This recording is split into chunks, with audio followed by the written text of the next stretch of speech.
Most of the time in the press conferences leading up to a game, a coach will be very complimentary of the players on the opposing team. It's easy to see why they are.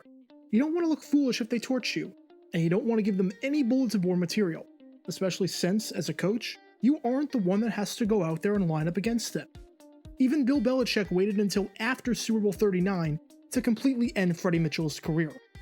On the off chance that a coach does decide to go after a player before a game, you better have a good reason for doing so. Maybe that player talked a lot of trash and you want to level the field. Maybe that player was on your team beforehand and was a horrible locker room presence. You don't go after guys for no reason, and you especially don't go after great players for no reason. So with that being said, this is the story of the time that Mike Martz decided, for some reason, to call out Reggie White.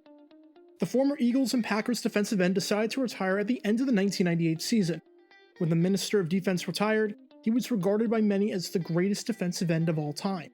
He had made it to 13 consecutive Pro Bowls from 1986 to 1998. He had an NFL record 192.5 sacks and had won multiple Defensive Player of the Year awards. But after sitting out the 1999 season, he decided to come back, and at the age of 39, signed with the Carolina Panthers. Over his first 8 games with Carolina, his numbers weren't terrible. He started every game and had 3.5 sacks. When you're on pace for a 7-sack season, that's fine. For a 39-year-old defensive end who didn't play all of last season, it's amazing. But for Reggie White, yeah, this is really bad. This was a guy that averaged just under a sack per game in his previous 14 seasons, and a guy who was the Defensive Player of the Year just 2 years prior. He was still decent, but he wasn't as good as he used to be. In Week 10, the Rams were set to host the Panthers on Sunday Night Football.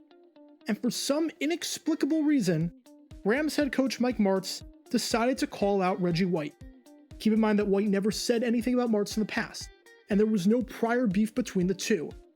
Martz said that White's season had been very inconsistent, that he was clearly at the end of his career, he should have stayed out of football, and had not attempted a comeback, and even suggested that this season would diminish his Hall of Fame career. These comments were not taken out of context or made in a joking manner. Martz seriously said that the all-time sack leader in NFL history wasn't that good anymore. As you can expect, Reggie was very upset about this, as according to him, it was the first time in his career that he heard anything negative about his play. He responded by saying that when it's all over, my record speaks for itself, so it doesn't make a difference what anybody says. He even went as far as saying he wouldn't dignify the comments made by Martz with a response. A Rams spokesman tried to do some damage control after the fact, but the damage was done. As the Associated Press put it, Mike Martz woke up a sleeping giant. That Sunday night, the Rams and Panthers met in an NFC West clash. And wouldn't you know it, White had 2 sacks and a forced fumble.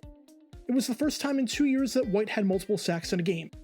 And Carolina won the game 27-24, scoring 11 unanswered points in the fourth quarter against the defending Super Bowl champion.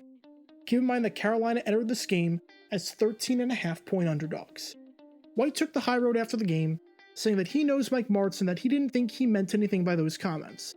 And oddly enough, those were the final 2 sacks that White had in his entire career.